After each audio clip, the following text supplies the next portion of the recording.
یک خوشخبر میخوام به تمام آن نفرانی که در شهر مسکو هستند برسانم.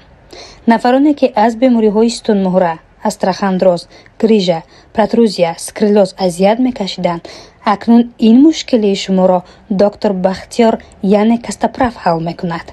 همه شما دکتر بختیار را میشناسید.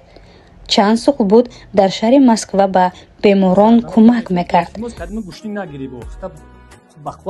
دوستان عزیز، یک چند مدتی آخر به شهر دوشنبه آمده بودند و در بیمارخانه مدد اکبر کار و فعالیت کرده هر روز بیماران را قبول میکردند. ولی امروز به خاطر هر یک شما دوستان عزیز به شهر مسکو رفتند و مدتی کوتاه می ایستند و زود برمیگردند به شهر دوشنبه.